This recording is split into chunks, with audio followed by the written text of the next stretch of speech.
the market or the customer is always right. The communication platforms that they want to be consulted over and given insights to is down to them. If everyone is doing the same thing, this is a trend that I've seen over and over and over again. The best sales professionals aren't doing that thing. They are focusing their time where they can break through noise on other platforms, or sending or going out in person, or doing networking or referrals, or in some cases going super old school and writing written notes and things of that nature.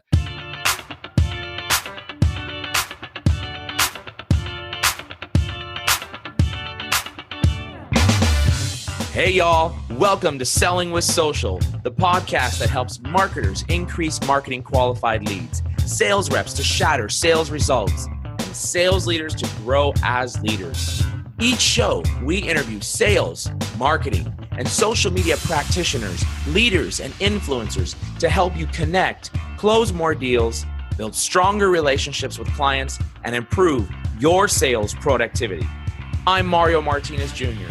You're now listening to Selling with Social.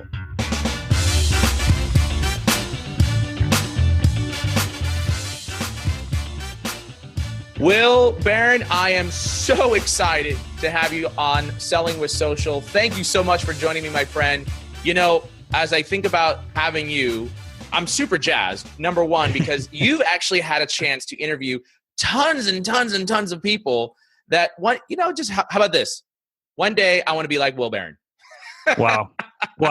You're probably the first and last person to say that. Oh, no, man. I want Selling with Social to be just like the Salesman podcast, but I'm excited to have you on the show. Thank you so much for joining me, my friend. You're more welcome. Excited to be here. We connected recently at the Revenue Summit. It was an absolute pleasure to kind of shake hands with you there as well. And, great hustle of kind of meeting with me. And I'm terrible at getting back to emails. I appreciate that. So that was kind of, a compliment for you. Stroke your ego of coming, shaking hands and getting this kind of all booked in. I appreciated that as well. Are you kidding me? You were like, I felt like I was walking into someone famous. Like I was walking through the red carpet. And no, not at all. Not at all. Tom Cruise. I'm sitting there. I'm looking. I'm like, it's the Tom Cruise of the podcast. Oh man, good. Well, look, I know your show you've got tens of thousands of downloads per episode. Your Salesman podcast is extremely popular. You've interviewed some really amazing people. So do me a favor. Please let our listeners know, who are you? Tell us a little bit about yourself. So Will Barron, host of the Salesman podcast. The goal of the show isn't just to help people hit targets, it's to help them thrive in sales. So we have some slightly skewed guests on the show. We've had astronauts, neuroscientists, Olympic athletes, and of course, the world's leading sales experts. So as I said, we tie all this together in just helping our audience, Sales Nation, have success just in life, as opposed to just kind of narrowing it down to that hitting target, which other content providers do equally as well. We're going to put links back to the Salesman podcast into the show notes here. So either you're watching it on YouTube, if you're not subscribing to Will's YouTube channel. Will, what is the YouTube channel? Just type in Salesman Podcast into YouTube or hit up salesmanpodcast.com/YouTube and I'll take you there. That, or we'll make sure we'll also put in the link back to iTunes as well so that you can download the podcast. We've got some fantastic insights from the show that I've listened to over the last, the show's been in production 18 months? Something like that, yeah. Yeah, fantastic. So, Will, I want people to actually get to know you personally. Tell us your history. Where did you start at? Were you ever in sales? How did you get to the Salesman podcast? Tell us your story. Okay, so my story in a nutshell, pretty succinct. I went to university here in the UK to study chemistry. I knew before this that I enjoyed business, I enjoyed sales, I enjoyed marketing, but I didn't like them, didn't value them as a degree. So I went to do chemistry, very quickly realized that I love kind of data, science, technology, but not sitting in a lab all day. So chemistry wasn't for me. Whilst I was at university, I started a small company that paid for all my university fees, accommodation and all of that nature, all things of that nature. I then went from there into chemical sales. It was what we'd potentially call it now as an SDR role, but it wasn't an SDR role at the time. And was there for about 9 months, then got sacked. It's perhaps another story for another time we can touch on. From there, went into medical device sales, went from that medical device company to the biggest competitor. It was at that point that I decided I wanted to take that step further, and I created the Salesman podcast. And tell us that journey from the start till now on Salesman podcast. salesman podcast. So, and to be super open and frank and blunt with it, I started off, I moved in with one of my good friends. I'd saved up about 12 months kind of cash in the bank in the last medical device sales role that I was in. I wasn't happy in the role at the time. The manager and I weren't a great fit. There was tension there. It was the classic story of the salesperson knows they're going to hit target because there's a big deal coming at the end of the year. And the sales manager was kind of on my back and pressuring and stressing to kind of like align up all the ducks to make sure that happened when I was confident I knew it was going to happen. Anyway, hit target. But at that point, I knew that I wasn't going to spend much more time in that specific role. So then I loved kind of creating videos. I loved the podcasting scene. I could see the potential in the world of podcasting. Clearly now, even in 2017, it's only just been implemented into BMW's, Mercedes as dedicated apps in cars. And so I could see this trend of radio dying out, listenership moving over to on-demand media, which is essentially a podcast. And so I wanted to dive into that world. I saw the opportunity there. I looked at all the other sales content that was out there. I didn't feel, and this may be more diving into the world of entrepreneurship as opposed to sales, which we can. You bring me back, Mario. Bring me back if you need to. You're fine, man. I love it. But I could see that there was magazines out there. There was websites. It was either super corporate, suited and booted, professional language, and none of my sales colleagues, and I certainly didn't speak to my sales colleagues in that kind of language. So it didn't resonate with me. So there was that side of the corporate side of things. Then there was the more old school lads club sales side things, which again, I didn't really resonate with either. So I thought there was a gap in the middle, which is how I built my audience, which is the millennial B2B sales professional. Because clearly in the world of sales, there's so much disruption going on at the moment with technology, with account-based selling, marketing, everything, with sales and marketing colliding, with just salespeople taking on a lot of marketing roles and positions, but in super niche, account-specific, purpose-driven roles. And so I saw all this going on. It was super exciting. And so I moved into that podcasting space. But as I start this story, I moved in with one of my good mates. I had 12 months cash in the bank. So I moved in with one of my good mates to keep my rent and all these costs down. And then this time last year, I was still living with him. So from kind of the past 12 months or so, to kind of talk about that part of the journey, I moved into a one-bedroom flat over in Roundhay in Leeds, which is just an area that I love. And the content has grown and grown on there. So in January of this year, we did about 500,000 downloads. And in this month, I think we're up to about 600,000 or so. Or that's what we're kind of like predicting.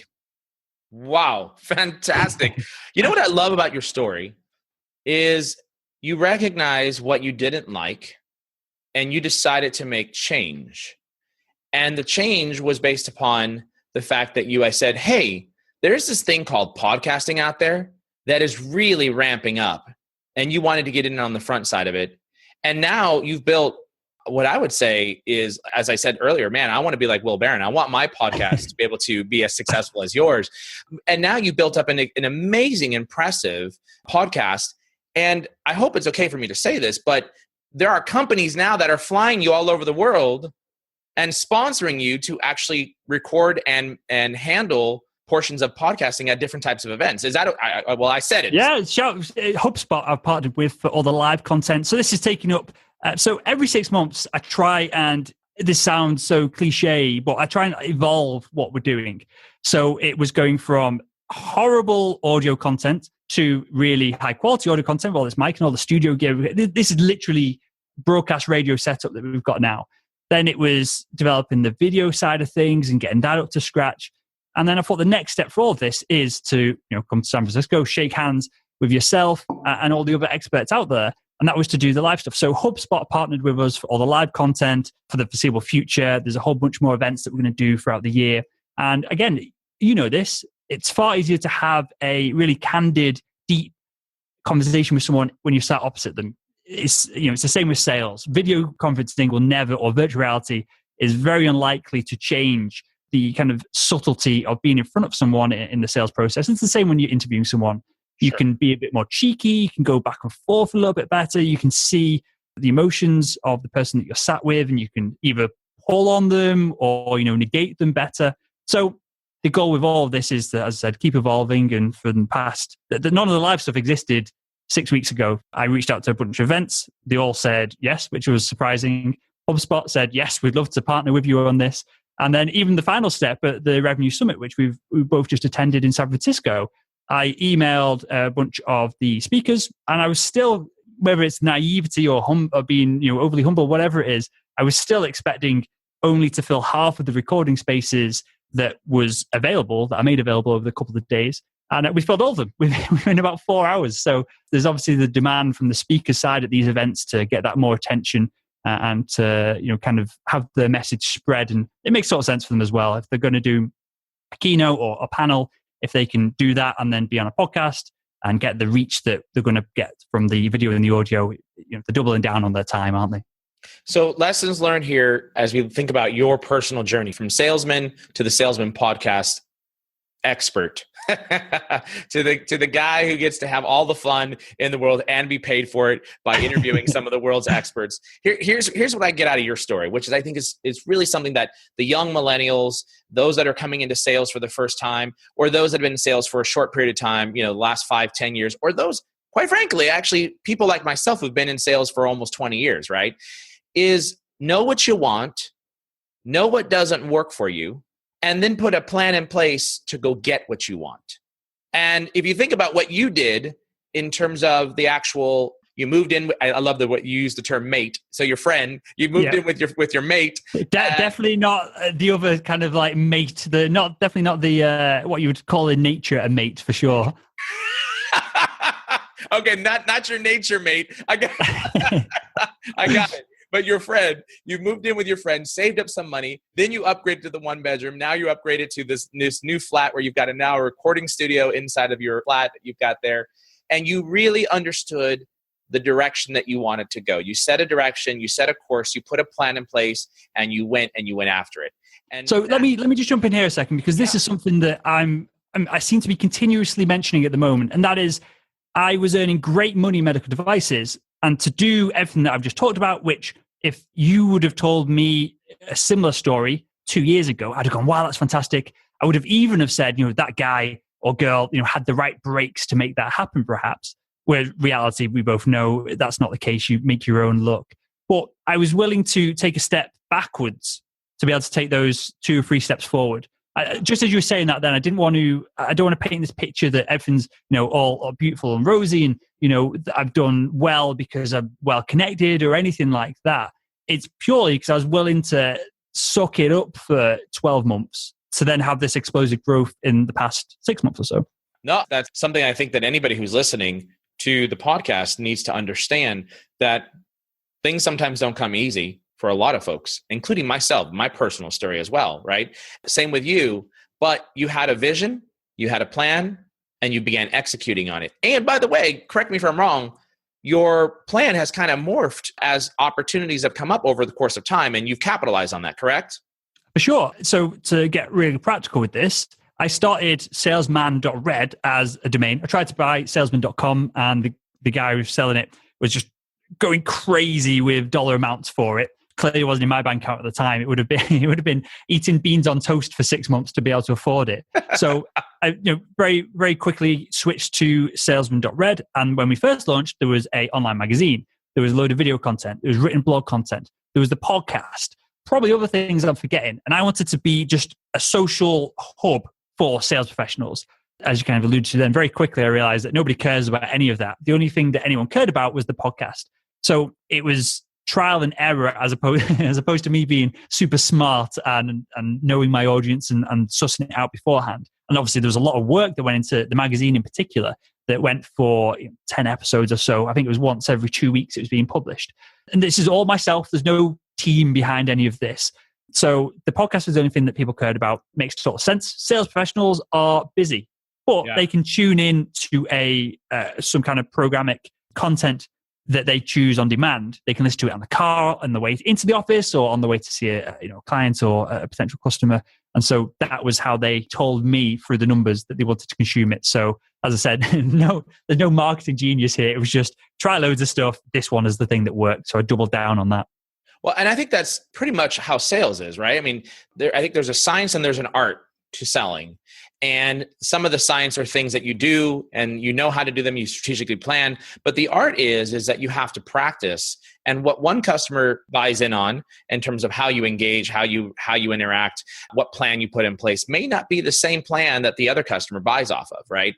So there is that piece. And I think it's a valuable lesson that what you just said to the sales community who's listening is that sometimes it does require trial and error, and you have to be willing to go through the trials and the errors to get to the end game.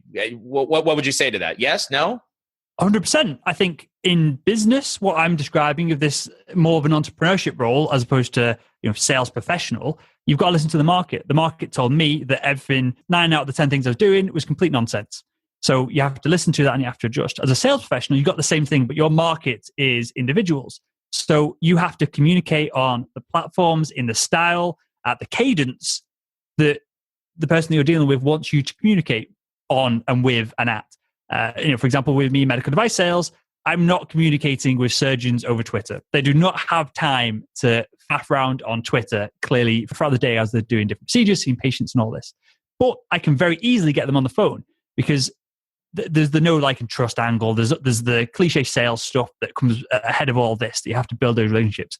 But I can get them through on the phone because when they're in theaters, they're literally operating, they're inside someone, but they've all got hands-free kits because they're all chatting to random people, their friends, their colleagues, the medical device reps. They're in constant communication with all these people because they're somewhat bored. If they're doing a boring procedure, they like to have you on the phone and talk about all the latest technology. So in medical device sales, the phone is super important, but clearly in other areas and different kind of like verticals within sales, you've got to just go on the platform that you're told to go on by the customer, not try and speak to them on what's convenient for you, which for most salespeople right now in 2017 is by spamming the email. Clearly that works in some industries.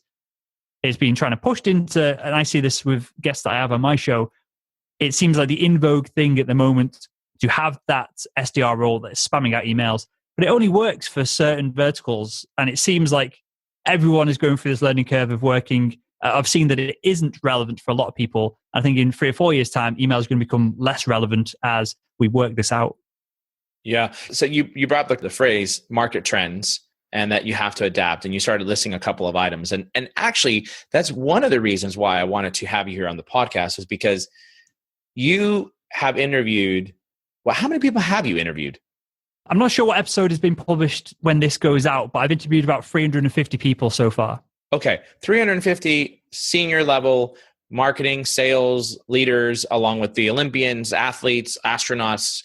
So you've interviewed quite a few people, and you've had a chance to see sales trends, things that you've learned over the course of time that work, that don't work, or recommendations. I want to talk a little bit about some of these trends that you've identified from all of these conversations that those who are listening right now could actually glean some great guidance on, right? We get a lot of material thrown at us. Everybody's publishing a blog. Everybody's publishing a video. Everybody's publishing white papers and this and that on the how-tos and what-tos and don't-dos. Let's get down to some practical things that you've learned over the course of 350 interviews, 18 months worth of podcasting with some of the world's most well-known leaders. Can you narrow it down? 1, 2, 3, 4, 5 trends? What's the number? What does it look like? Just as I do that, I want to throw a little bit of a curveball at you here, because as you described, nothing that you can't handle here, Mario, but if everyone is doing something, and again, going back to this idea that the market or the customer is always right, the communication platforms that they want to be consulted over and given insights to is down to them. If everyone is doing the same thing, this is a trend that I've seen over and over and over again. The best sales professionals aren't doing that thing. They are focusing their time where they can break through noise on other platforms, or sending or going out in person, or doing networking or referrals, or in some cases going super old school and writing written notes and things of that nature. This is a trend that I see when I have a sales leader come on the show, an actual practitioner, as opposed to someone who's writing books and on the speaking circuit and things like that. The practitioners, they understand that the top sales professionals, there's a ton of traits that they all seem to have, being aggressive and things of that nature, which, rightly or wrongly, that just seems to be a trait that works particularly well. that having that like natural aggression, that natural wanting to grab hold of the cash and pull it through the sales cycle, which isn't me.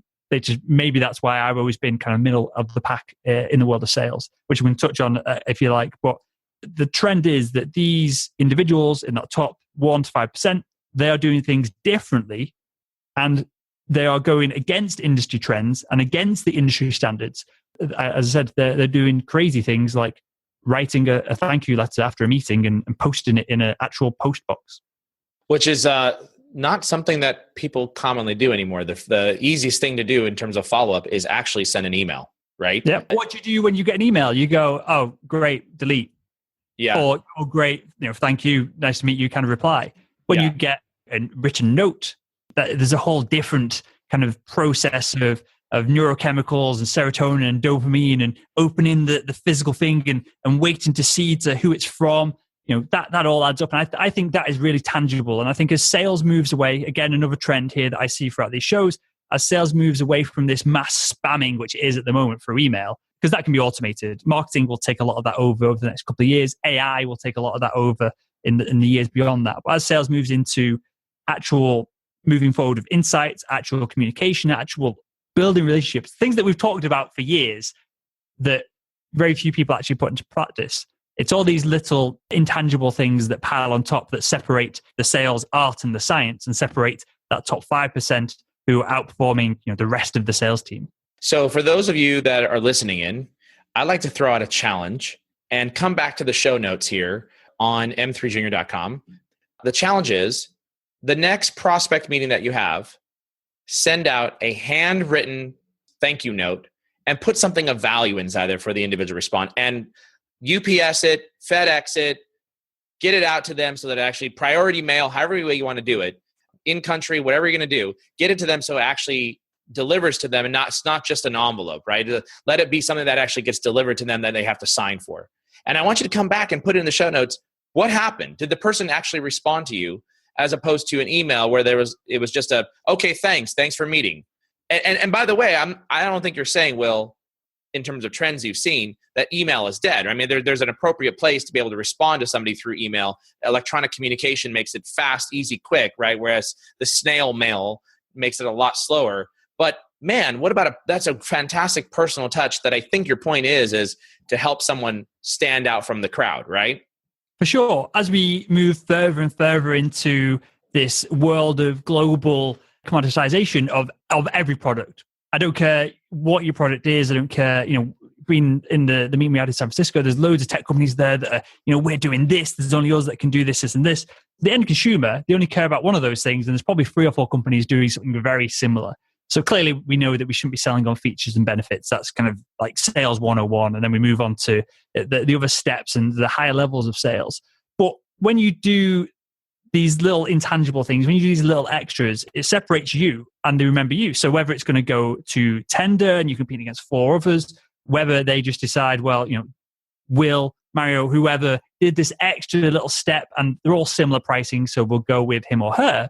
That is what separates, again, that 1%, that 5% from everyone else in the sales team. And that's why they're bringing in substantially more revenue over the same course of time as the rest of the team. Yeah, fantastic. So your first tip in terms of a sales trend that you've learned by interviewing some of these professionals is do different. Be different. Yeah. Differentiate yourself. I don't think we need to make it more complex than that. If everyone in your industry is doing one thing, maybe you do that as well. Maybe it works. But it's like anything. If you're going to be different, if you're going to be better, if everyone's doing one thing and you want to be better, you have to do that and something else. There has to be a differentiator. It could be something as simple as, I don't know, so with my surgeons, I would always go along to the training sessions and I would just hang out with them. It was a full day that our company provided. A lot of the other reps thought it was a waste of time because you're dealing with a lot of the junior registrars there, as well as a couple of consultants, and a lot of the other reps in my team wanted to hang around with just the decision makers. Whereas I was in this company for 3 years, a lot of those registrars moved up, became consultants, and then bought everything from me without even a question. And that a lot of my business at the beginning of the year was already done because I'd given them that bit of attention that other reps in my team didn't do. And other reps in other companies and competitor companies, they certainly didn't do it. So I think it's as simple as that. If you want to stand out, you just have to be different. I think there's an Apple advert in there somewhere as well from something similar to that. I want to give a practical tip here. This actually happened to me last week or 2 weeks ago. We got a lead that came in from our website. The individual said that they wanted to speak to me about whatever the topic was and asked when's the soonest we can get together to meet. That was the notes inside there. Now, it got to me instantly, right? It got forwarded over to me instantly. That's a whole different discussion on how fast leads get routed over to salespeople. But nonetheless, it got to me instantly. I sent an email immediately after receiving the response. And I followed it up with a phone call as soon as I sent the email, letting the person know I've got their information. And I sent an email. I wanted to make sure it didn't go into the spam. And I was going to send them a text just in case they respond to text faster than they do to listen to voicemail, which, by the way, I don't listen to my voicemail but once every couple of days, right? So I'm an email text guy or LinkedIn or Twitter guy. So didn't receive a response back on the email, didn't receive a response back on the voicemail within minutes. And so I turned around, picked up my phone, sent a text, said, "Hey, Jane Doe, just wanted to let you know, I actually sent you an email and left you a voicemail based upon the inquiry you made in on m3junior.com. Love to set up some time with you to discuss your topic of interest. I'm available this day and this day. Check your email and make sure it didn't go into the spam box or reply via text." Within 30 seconds, I got a response back to the text message. Not the email, not the voicemail, to the text. Here's my point. Be different. What prevented me from sending 3 different ways to communicate to see which way my buyer wanted to communicate? Now, in this particular case, I parlayed it with email. I told her I was going to leave a voicemail. On the voicemail, I said I was going to send a text. So this way they knew I wasn't trying to spam them. I just wanted to make sure, because it was urgent for them, I was reaching out in the way that they wanted me to reach out.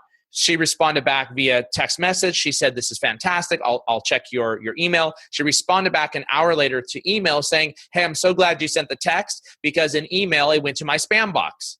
She never listened to the voicemail between that 1 hour and that text, right? So it was very different. And when I got on the phone with her, she's like, "Wow, I don't think I've had anybody that actually followed me that way and actually replied back to me in the way that worked for me," which was, I was in the middle of a meeting. I hit go on your site. I walked out, went to a meeting, saw the text, and I was able to instantly respond. Like, that was fantastic.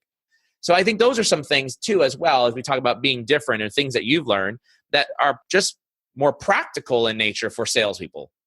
And it shows you care, right? It shows that you're willing to go those few extra steps immediately. And so the other person on the other end of it goes, "Oh, they're actually bothered about speaking to me." So you might know this better than me. I don't know off the top of my head, but there's loads of stats of how quick you reply. Or I think the best stat, and I'm totally going to butcher this, so we can perhaps put it in the show notes. I'll forward over the details. But it's essentially the first company to reply in 50% plus of the cases wins the business. There's no more complex than that. Yeah, absolutely. Well, there's one thing I wanted to touch on here, and sorry to kind of like just this. I'm on my high horse about this at the moment, and it's something that's coming up constantly on the show. And I know you'll appreciate that, and that is you'll appreciate this, and that is social selling. So I hate this title. Clearly people build it into their brands, and it's recognized. It makes total sense. But I think what you just described is what social selling should be, which is just communicating on many platforms. Sales is the same across all of them. I don't think there's any difference between selling on the phone and selling over Instagram, if you want to go kind of like as far as that down the rabbit hole of social. And what you just described then is what I consider social selling of. It's just all platforms. The sales process is the same. We're not needing to go about anything differently. If you're doing it right from the start, you don't need to do anything differently. You just need to, as I said, appreciate where people are spending their time, where their attention is, and then go on those particular platforms. So I know for me, just to reiterate your point, text on my phone, the text inbox is terrible. So I want to get rid of all my texts, because once they get in this inbox, it kind of lists them really poorly. I think it lists them in alphabetical order, not even in kind of date order. As soon as that happens, they're gone forever. So I have to reply to my text immediately. Yeah. But as you know this, I get so much email that when it goes into my inbox, if it isn't caught in that initial 2-hour period or so, it just goes deeper and deeper and deeper and deeper. And I almost have to give up on stuff after a week or so. So yeah, I just wanted to like make this point of social selling, in that I'm really passionate about it at the moment. I think this will change over time. Again, this is a trend that comes up on the show when we have social selling experts on there, that it's not social selling, it's just selling. It's just social platforms are underutilized at the moment by sales professionals. It's funny you mentioned that, and I may be taking you off course here, but I'm going to jump on the horse. Yeah, go for it. And as you know, I'm passionate champion of social selling and social engagement. But you know what's interesting to me, Will, is on this particular topic, is a lot of folks, especially in the social selling influencer community. I recently saw a post by someone, and they're a social selling influencer, and they said... You're being very careful not to mention any names there. I am not mentioning any names. That's correct. I'm not mentioning any names. But they wrote a post, and it said, when salespeople realize that sales is not about selling, then you'll be more successful. And I thought, that's odd. And I prepared a very long, lengthy response back to the social selling influencer and said, you're wrong. And here's why. But then I decided not to hit send because I decided that actually I'm looking at publishing an article, and it goes on this line of what you called social selling. What is social selling? Well, I have a definition, and so do 25 other major influencers have a definition of social selling. But let's put it this way. Social selling, I think, and this is my thesis for the article. Social selling, forget the platform by which you deliver engagement on. It is not just quote unquote social networks. It's called being social as you sell. And that may happen over the phone. It may happen over text. It may happen through email. It may happen through a video. It may happen through social networks. It is just selling. And it is just a medium by which you are engaging somebody on, period. End of discussion. And so for anybody who says that to sell is to stop selling, that's ludicrous, because we still have a job to do. We still have to sell the company. We have to sell the vision. We have to sell the financials. We have to sell the service delivery model. Selling doesn't stop just because you start helping somebody. That's the first step. Like that was the point, by the way, to their message, was when you start figuring out how to help, right, instead of sell, then you'll win more deals and you'll be more successful. No, you never stop selling just because you're helping someone in the beginning answer a question or engage with insights. To me, I'm very frustrated over that. And I'm very frustrated over social selling influencers saying that. And why, let me jump in here. Why, and I'll give you my response to this, but why do they say that? Oh, well, because they're trying to push the agenda for social engagement, right? I think we can go one further.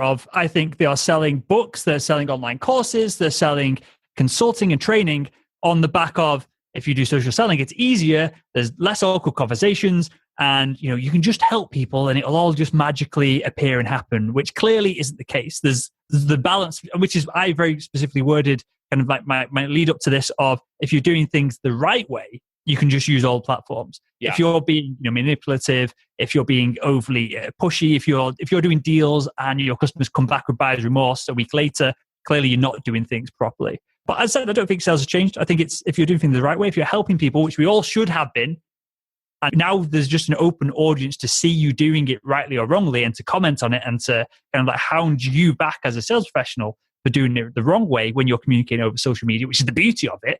If you're doing things the right way, it just makes total sense. But maybe you didn't want to say that, but I just wanted to make that point that if someone is pitching you on a social selling book, course, training, consulting, and they're saying it's going to make things easier, if they're saying it's a softer approach, if they're saying that you don't need to kind of like bring in the business, if they're saying just help and it'll just happen, that's just nonsense. And you can tell me if you agree, but I see a lot of people, influencers in the space, going down that route because clearly that sells books. People want the easy way out of all of this. Well, I totally agree with you. And the opposite is true. I see sales influencers who are not social selling influencers doing the exact opposite, calling all the social selling influencers a bunch of boneheads or nitwits, that social selling doesn't work and you need just to pick up the darn phone. Now, look, to me, it's like, guys, this is not me versus you. This is not social selling versus phone calling. This is not email versus phone. This is not text versus social. This is an entire ecosystem by which our customers want to engage in a various specific, in either multifaceted way or a specific way. And I think I was talking to Brian Fanzo on another show, and one of the things he suggested, I threw out a challenge to all salespeople, is how many of you are putting inside of your CRM the preferred methodology by which your customer wants to engage on? And I gave the example, and I still use it today. I booked an appointment through text. How? I have a buyer who refuses to respond to my voicemail, refuses to respond to email because it's probably so backed up like mine is. But if I shoot him a text, I booked an appointment for end of March because he's coming into San Francisco. How would I have known that had I not sent the text? Why? Because I knew that he wants to engage in text. So to me, it's just a silly thing that I see of this, social versus sales. And I think people are just trying to jump on the topic just to drive views on LinkedIn and Twitter, if you ask me. Totally agree. I totally agree. And it probably works. That's the problem. Because I see a lot of engagement, that's for sure. All right. So look, we talked about doing things differently in terms of standing out from the crowd, right? In terms of lessons that you've learned through interviewing all these folks. We got off on this horse, by the way. Thanks for driving us this way, for riding us in that direction. How about that? On social selling and where to engage at. What other lessons have you learned from folks that you've interviewed for sales trends? I think the next big one for individual sales contributors, and clearly sales leadership needs to push this down on the funnel, is not necessarily the question of whether salespeople should create content or not. It is that, that depends on the industry, depends on the time that the sales professional has and the marketing team and all this. And on my show, it's about a 50-50 split between people who believe sales professionals should create industry or account-specific content and become a mini thought leader within their industry. And then the other 50% of sales experts say, no, let other people do that. You focus on engaging and having conversations. But where I'm going with this is an industry trend that I see and I totally get behind is selling with insights. So tell me, and I talked about this at the Revenue Summit with all the sales leaders, I'm sure you get the same. You get these weird templated emails every day trying to sell you just nonsense products that aren't even that relevant in the first place. So qualification is totally off. But an SDR is compensated on the number of meetings that they get booked. Whether they're relevant or not is a metric of kind of like judging the success and the performance that isn't commissioned on generally. So they are sending out 500 emails a day. They are spamming out these horrible templated emails. There's a whole bunch of software companies that are enabling salespeople to do this. And every time I get one of those emails, delete, don't even read it. If someone doesn't have the 5 free 2 minutes to kind of know whether I'm the right fit and then tell me why I'm the right fit, then I'm not interested in deal with them. So leading with insights is a trend that's coming up to kind of like counteract this culture of spam, which is prevalent across particularly the technology sales and like spectrum of companies, but also it's spreading wide and wide and wider because it looks nice. You say, I sent 1,000 emails, it took me 4 hours and I booked so many meetings. But what they don't realize is that there's only so many decision makers and they're burning through them at a horrendous rate. In 2 or 3 years' time of sending all these emails, they're just not going to get any responses because everyone will have had 4 of them from the same company. So leading with insights, that could be salesperson specific insights of, for me, medical device sales, Bradford Hospital here is doing this awesome thing. They've got this initiative going. The surgeon's doing really well. They're using this piece of technology in a certain way that analysis. I go to the hospital, which is 10 miles away, but totally different organizations. And I say, here in Leeds, I say, hey, look at what Bradford are doing. And that's you adding value. It's an opportunity for you to have conversations with the right people. And kind of touching on what you were saying before, you're not really selling anything, but you're positioning yourself as the expert so that when these questions arise, which they naturally do, and clearly you can pre-frame the data that you're putting across that positions your product or service as the solution to how they're going about things in these different accounts. But leading with insights from one account to another, I see it as the solution to all this email spam that's going out at the moment. And that's replicated across a good 50 or 60 shows that I've done at the moment, which is moving away from the consultative sell of question, which sucks value from the person that you're essentially interviewing, and leading with insights and following up with questions. So you've dropped a whole dollop of value on top of them, and that gives you not the right, but it gives you the opportunity to ask questions on the back of that. So that's something that is cropping up in conversation, regularly throughout the shows that we're doing. I love what you just brought up, and there's 2 stories that come to mind. and one that just happened just this past weekend. I almost just unpeeled on this individual. So I randomly got put on someone's email marketing list, which I loathe. And anybody who joins my network, I send them an option to be able to join in on our newsletter or to opt out and let them know that I've added them and opt out. But that's okay. You added me, so be it. Well, here was the kicker. You added me. I looked at the message and it was, join me on whatever date it was in Sacramento, California, as I teach you the latest and greatest LinkedIn insights on how to grow your business. I thought, you scraped my email off of LinkedIn or somewhere, because by the way, I wasn't connected to this person as a first degree connection, just so you know. And so I said, well, let me just ask the guy a question. So I responded back saying, hey guy, how did you get my email?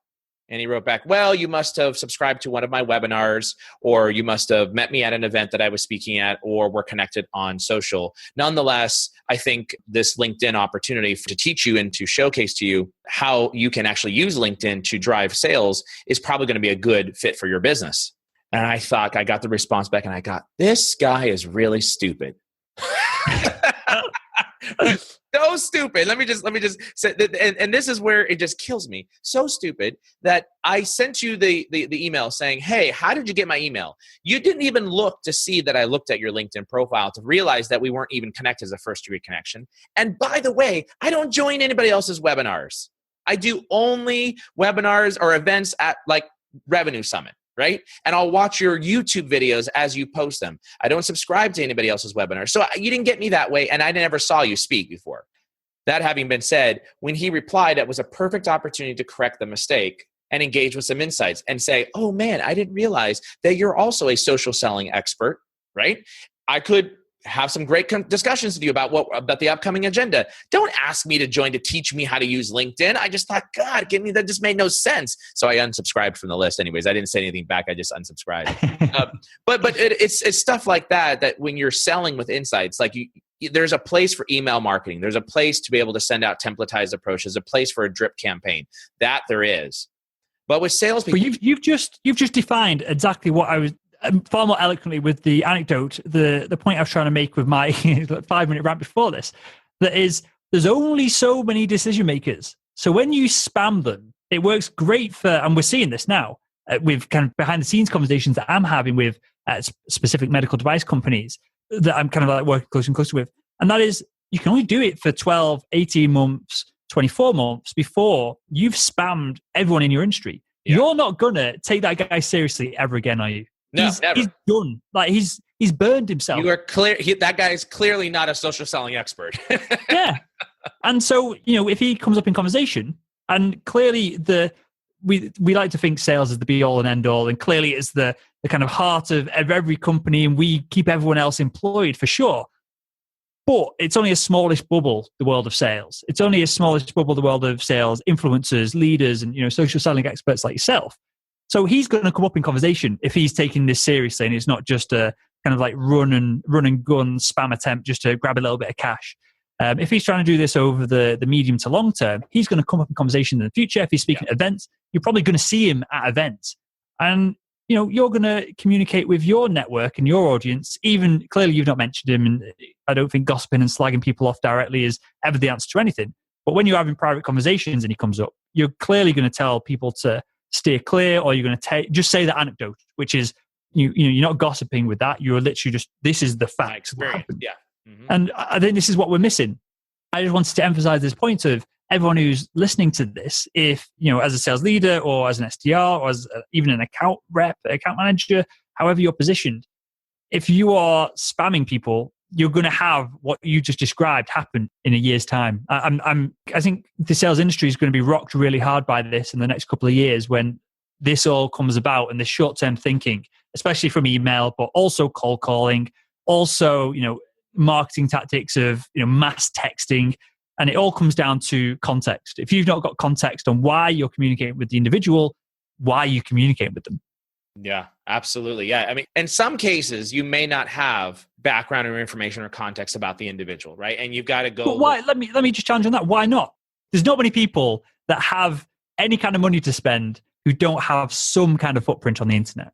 Yeah, well, I mean, I think there are many occasions, I've seen at least, that someone is completely silent on the internet. All you have is a profile and it's just a shell, and you don't glean any insights. But in those cases, this is the benefit of social engagement and social selling, is that you can go and look at industry specific problems, which leads me to the second story I was going to tell you. Is I remember, this is probably about 15 years ago, I became very good friends. I used to sell to an account that said now a Fortune 5 company. And I used to sell to and became very good friends with the executive vice president, CIO, CTO of this Fortune 5 company. And he was a direct report to the CEO, John Hammergren of McKesson.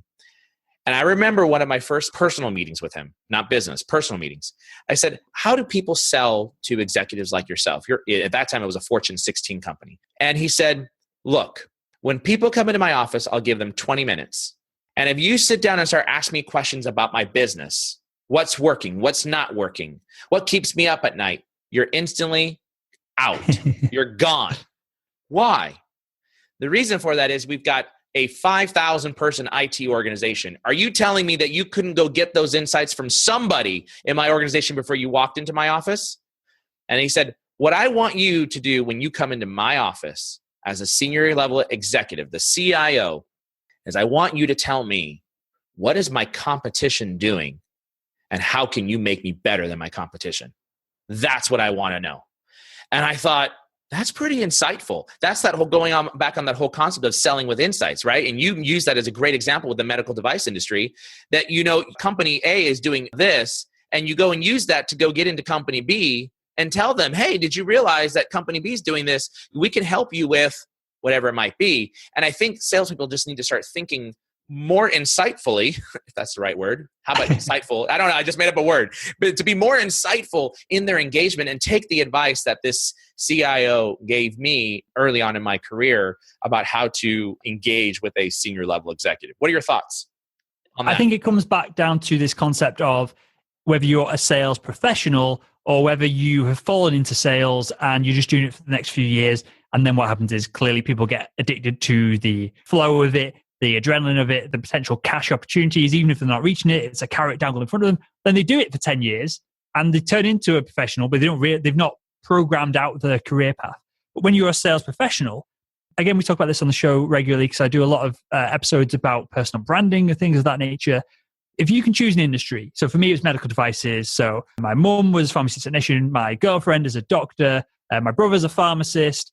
I did study chemistry and we did loads of drug-related stuff, pharmaceutical-related stuff in my degree. So I was always going to end up involved somewhere within the NHS here in the UK. And I knew this. And I love medical devices. I was selling endoscopic equipment. So the camera stacks, the endoscopes, which go inside patients to do keyhole surgery. It was absolutely fascinating. So I think salespeople should find a niche that they love, and then they should become a mini thought leader within that niche. So for me, I was selling, most of my money came from urologists because the flexible scopes that they used and the rigid scopes that they used, super profitable for the company. And clearly I was commissioned on that appropriately. I only needed to become the center and the hub of the urology community for 25, 30 urologists. It's not a crazy feat to have 30. I think clearly within the sales process, you've got to deal with procurement, you've got to deal with management. Some of the bigger deals we did where we converted whole theaters, we were dealing with the C-suite, CFOs and things of that nature. But really, the center of it all was these 25 to 30 urologists. And when you are the person that they know, like, and trust, when they come to you before anyone else, all the rest of this conversation becomes redundant. Honestly, I just don't think it's any more complex than that. Clearly, your position might be not a geographic territory because I'd be driving around all these accounts. So it was only in Yorkshire in the UK that I was dealing with it. But I think salespeople are too happy again to just spam out. And I think if you can find a vertical, if you can become that expert within that vertical, a lot of this, the sales process, a lot of what we're talking about here, it just comes organically. Clearly, you have to go after it. You make your own luck. You have to, lead with insights on all of this. But rather than going from that company is doing this, everyone just knows to come to you for all the insights. I think myself included, I think we all overcomplicate sales. I think in the hyper-connected internet age, which is only going to become more and more connected, that individual you described before that didn't have a social profile, their colleagues do. And their colleagues are looking for insights. that's going to link them to you. And over time, if your personal brand is strong enough, they're going to come to you when they've got questions, as opposed to you having to lead with insights and go to them, which is the holy grail, isn't it? That's what we should all be kind of aiming for within sales. Yeah. So we covered 3 hot trends: be different, social selling, and selling with insights. Those are 3. I mean, we could sit here all day long and talk about 10 more. I'm positive that you've got 10 more coming from these interviews that you've done over the last 18 months. I want to kind of wrap things up here with one piece of advice outside of what you've already given. One piece of advice that you've learned from all of you said 350 people that you've interviewed about? Yep. From 350 people. One piece of advice that you can wrap in a nice, pretty bow for sales and marketers that are listening right now. What would you say to them? I would say something along the lines of, which is what I'm learning all the time here, which is be patient. In that, if you choose to be a sales professional, if you choose to be a marketing professional, it's fine. Whether how old you are, I'm 30, however old you are, it doesn't matter. It's fine to have that 1 or 2 formative years where you're learning the industry, and then perhaps you shift into a different vertical, perhaps you shift into a different industry, perhaps you go from sales to marketing, and you find the cadence of one and the communication platforms and the interactions of one or the other you prefer. And I think that's a shift that not enough people make. We can talk about introvertedness, extrovertedness, this all ties in with it. But, get in, whether it's sales marketing, whether it's management, whatever it is, get in your lane. I think we should be more patient with the results. I think we should be building networks. I don't think we should be spamming. And the patience game pays off in 3 to 5 years when business starts to come to you. And in sales specifically, I know multiple people that are account managers within the different medical device companies that I've worked in that now have that. They have all the urologists on patch as good friends, essentially. They go play golf with them. They do the training, and they are requested for that individual account manager to come along to different training sessions and things of that nature because they just want to hang out with them. They see value in spending time with those reps because they have very specific insights that directly help the customer, in this case, the surgeon. But it takes 3, 5, at a push, even 10 years to get into that position. But once you're there, you're always going to hit target.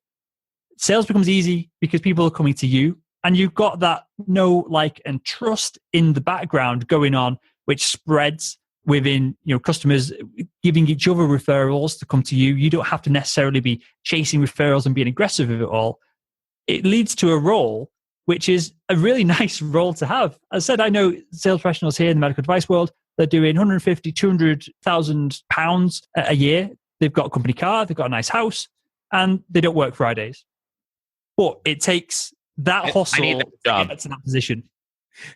I said, I need that job. Yeah, that's just it. We can all have it, but you've got to invest that 3 to 5 years to get there. I think salespeople are way too, salespeople specifically are way too quick to jump ship. They're way too quick to jump companies. And because I did this, I had a manager that, he was a good guy, but it was his first managerial role. He just had a kid. He was just building a massive extension on his house. There's all kinds of stresses going on. And as sales colleagues, we got on. As my manager, we didn't get on. So I jumped ship to do the podcast.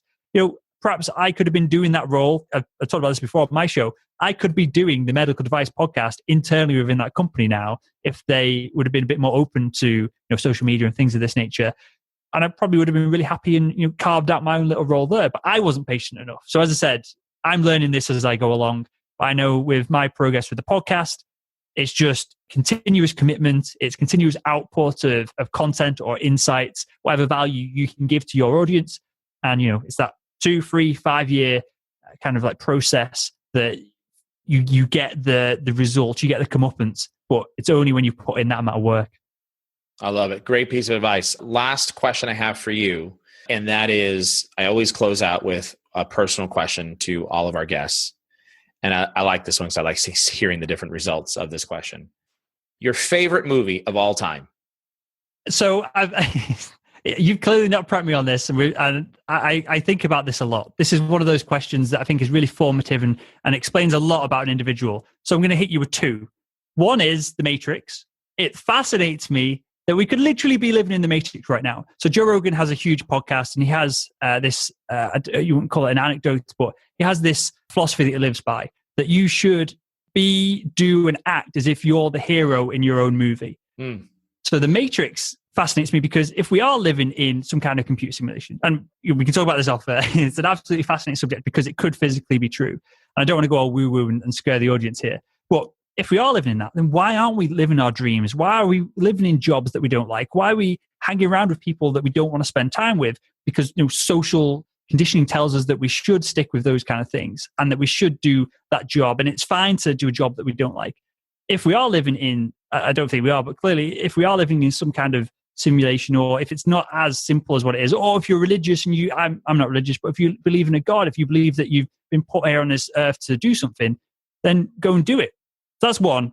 And then just to lighten it a bit, Predator. That's my other favorite film. With Arnold Get to the chopper. That's my favorite saying from any film. Good old Arnold. I love it. Fantastic. Well, Will, it has been an honor and a privilege to have you on Selling with Social. I want to thank you. You've given us some really great insights here with everything you've said, and specifically as we drill down into those three areas. I loved having you on the show. And by the way, this was the first time that we went totally raw, unfiltered, and unscripted on Selling with Social. That's kind of a new experience for me. So you made me step outside my comfort zone. I appreciate it. Good, man. You've got to do it. It's the same as what I just summed up with then. Your comfort zone clearly gets bigger. Not just necessarily you, Mary, but everyone listening. You've got to just keep pushing those boundaries. Otherwise, you find yourself with regrets. And, that's when I'm kind of dirt has been put on top of me. When I come to the end of my days, that's the only thing that scares me, like being buried with regrets. I love it. Well, Will, fantastic having you on the show. For those of you that are listening right now, don't tune out. Listen to this message here. Thanks a lot, Will. Thanks for joining. Cheers, man. Appreciate it. Take care. Thanks for listening to the Selling with Social podcast. I'm super pumped that you are our guest today. Here's what I want you to do right now. Go to jr.com/podcast and support our podcast, please, by distributing it out anywhere you can get it to on social. And don't forget to subscribe to us on iTunes. You'll find all the instructions there on the site on how to subscribe to the Selling with Social podcast. Until the next show, keep on rocking. Mario Martinez Jr. out.